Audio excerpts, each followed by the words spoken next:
हमें ऐतिहासिक सीटें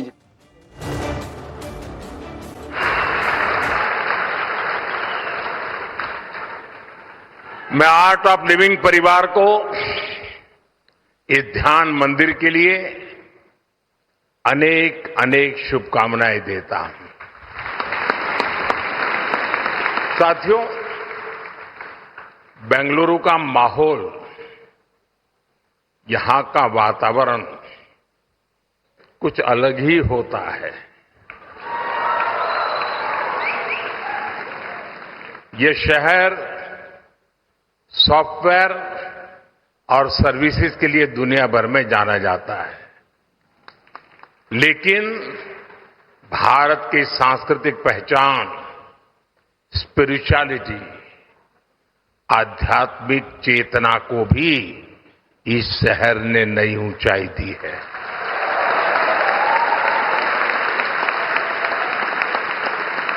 योग, ध्यान, प्राणायाम भारत के संस्कारों का अभिन्न हिस्सा रहे हैं। और जैसा गुरु जी ने कहा, आज दुनिया भर के लोग भारत के इन आध्यात्मिक संस्कारों से प्रभावित हैं और इन्हीं पुरातन संस्कारों से भारत की भी अनेक संस्थाओं को प्रेरणा मिलती रही है। साथियों, इसी प्रेरणा से श्री श्री रविशंकर जी ने 45 वर्ष पहले आर्ट ऑफ लिविंग के रूप में एक बीज बोया था। आज वो एक विशाल वटवृक्ष के रूप में हमारे सामने है। इस वटवृक्ष की हजारों शाखाएं दुनिया भर में अनगिनत लोगों के जीवन को स्पर्श कर रही हैं।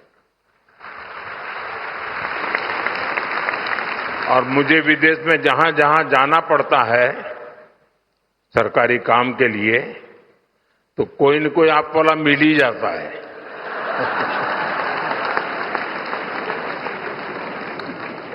साथियों, हमारा भारत विविधताओं से भरा देश है।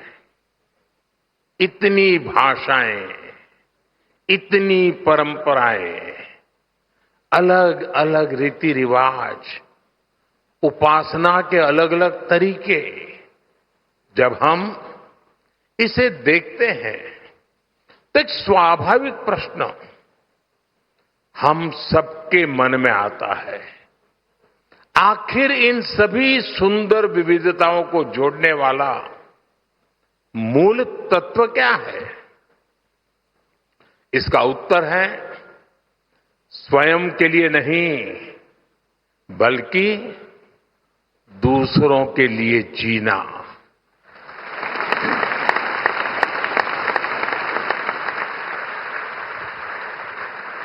हमारे यहां कहा गया है, अष्टादश पुराणेषु व्यासस्य वचनम द्वयम परोपकाराः पुण्याय पापाय परपीडनम। अर्थात दूसरों की सेवा करना पुण्य है और पीड़ा देना पाप है। सेवा परमो धर्म है। ये हमारे समाज का स्वाभाविक चरित्र है। पीढ़ी दर पीढ़ी ये संस्कार सरिता हम सबको संस्कारित करती है, प्रेरित करती है, ऊर्जावान बनाती है। भारत के अनेक आध्यात्मिक आंदोलनों ने अंततः स्वयं को मानव सेवा के माध्यम से ही अभिव्यक्त किया है। मुझे खुशी है कि आर्ट ऑफ लिविंग के हर प्रयास में सेवा की इसी भावना का प्रतिबिंब नजर आता है।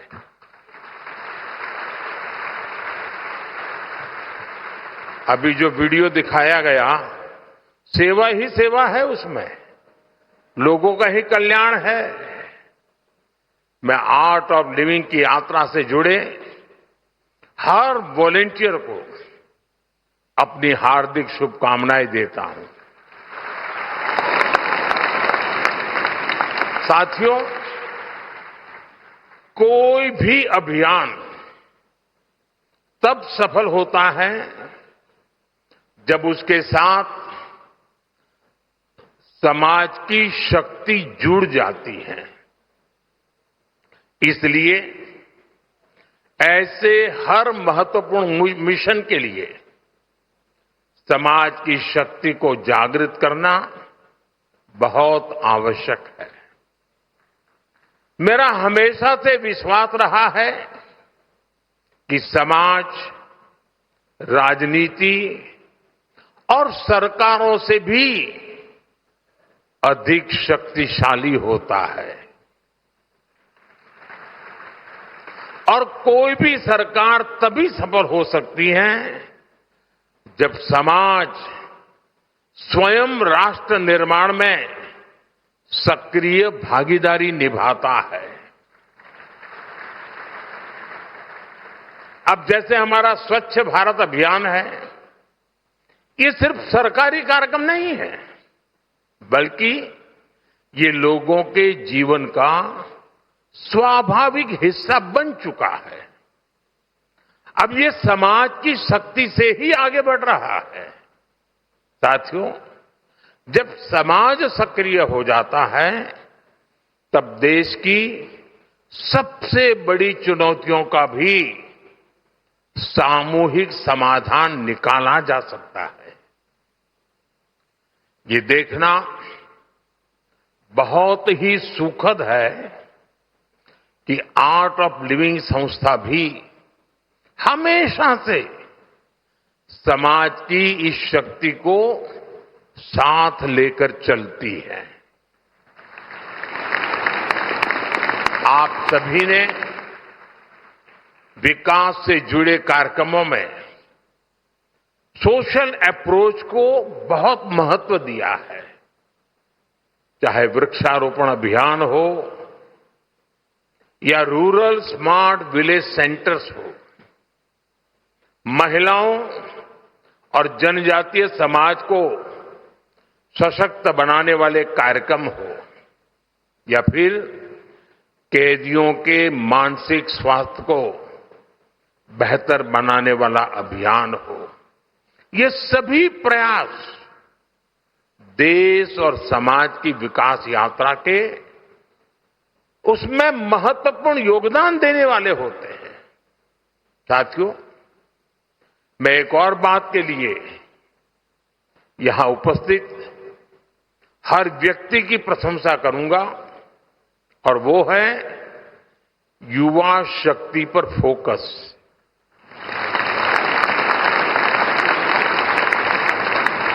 आज की दुनिया में बहुत तेजी से बड़े बड़े परिवर्तन हो रहे हैं।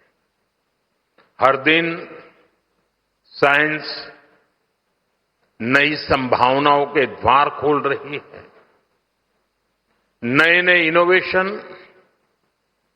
पूरे की पूरी इकोनॉमी को बदल रहे हैं। भारत इस बदलाव में केवल भागीदारी नहीं कर रहा, वो कई क्षेत्रों में नेतृत्व भी कर रहा है।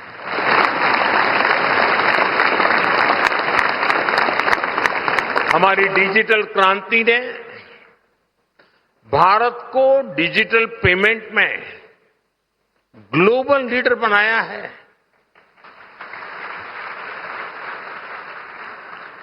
आज इंफ्रास्ट्रक्चर भी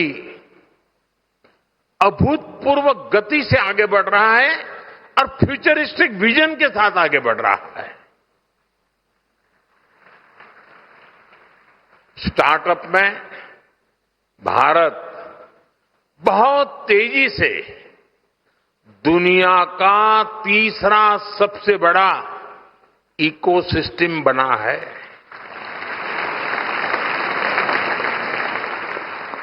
हमारे युवा आज स्पेस में अपनी सैटेलाइट भेज रहे हैं। देश की ऐसी सभी उपलब्धियों का सबसे बड़ा कारण है हमारे युवा है और आर्ट ऑफ लिविंग है। युवाओं को आज के आधुनिक युग की चुनौतियों के समाधान पाने में गुरुदेव और आर्ट ऑफ लिविंग बहुत सहायता कर रहा है। साथियों, आज टेक्नोलॉजी की वजह से दूर बैठे लोग एक पल में एक दूसरे से जुड़ रहे हैं, लेकिन जरूरी है हम दुनिया से जुड़े या न जुड़े, स्वयं से तो जुड़े।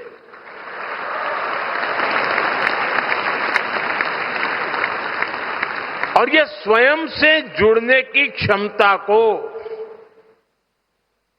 चाहे बीजारोपण करना हो, उसको सिंचन करना हो या उसको सक्षम बनाना हो, ये महान परंपरा से संभव होता है। विकसित भारत का निर्माण ऐसे युवाओं से ही होगा जो युवा मानसिक रूप से शांत हो, जो सामाजिक रूप से जिम्मेदार हो और जो समाज के प्रति संवेदनशील हो। इसलिए स्पिरिचुअल वेलबींग, मेंटल हेल्थ, योग, मेडिटेशन, इस पर काम करने वाली आपकी ये महत्वपूर्ण गतिविधि और इस प्रकार से काम करने वाली अन्य संस्थाएं भी, इन सब की भूमिका बहुत बहुत अहम है। ऐसी संस्थाएं लोगों में जुड़ाव, अपनापन और सामूहिक जिम्मेदारी का भाव मजबूत करती हैं। साथ ही ऐसी संस्थाओं में लोगों को अपनी संस्कृति को जानने और समझने का अवसर भी मिलता है। मुझे विश्वास है कि आज जिस ध्यान मंदिर का उद्घाटन हुआ है, वो आने वाली अनेक पीढ़ियों को, हजारों लोगों के लिए शांति और उपचार का केंद्र बनेगा।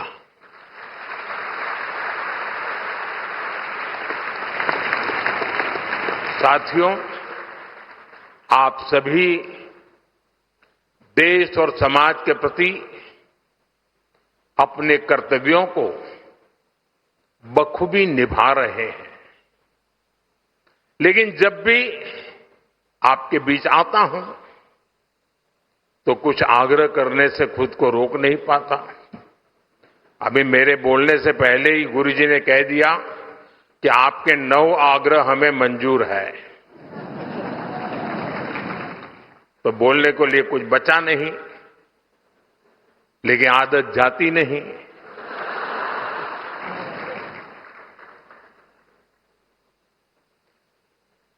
भारत के होलिस्टिक डेवलपमेंट के लिए कई स्तरों पर सामूहिक प्रयास की आवश्यकता है।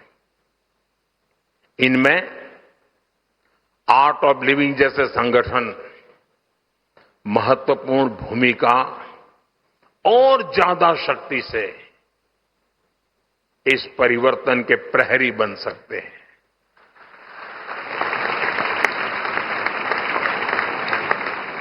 आप में से बहुत से लोग किसानों और ग्रामीण समुदायों के साथ जुड़कर काम करते हैं। जैसा यहां फिल्म में भी बताया गया कि किसानों को नेचुरल फार्मिंग से जोड़ने की दिशा में और अधिक प्रयास करने की आवश्यकता है। आज बीमारी में भी इंसान नेचुरल हीलिंग के रास्ते खोज रहा है, तो हमारी धरती मां, उसे भी नेचुरल हीलिंग की जरूरत है।